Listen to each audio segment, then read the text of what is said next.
Hi, I'm Nathan Winseg from Ammp Global. I'm the Senior Product Manager for PAC Interfacing.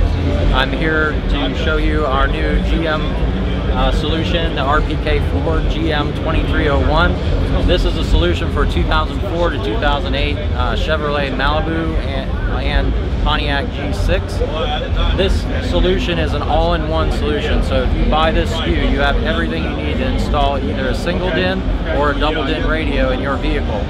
It comes with a small display to retain all of your vehicle settings that are normally displayed through your factory radio. It's very small, easy to mount. If you're installing a single DIN radio, we provide this very nice mount that also gives you a location for a USB connection.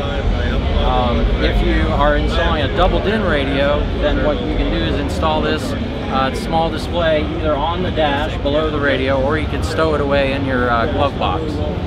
So we retain steering wheel controls, the factory amplifier, all of those factory settings that you want to retain.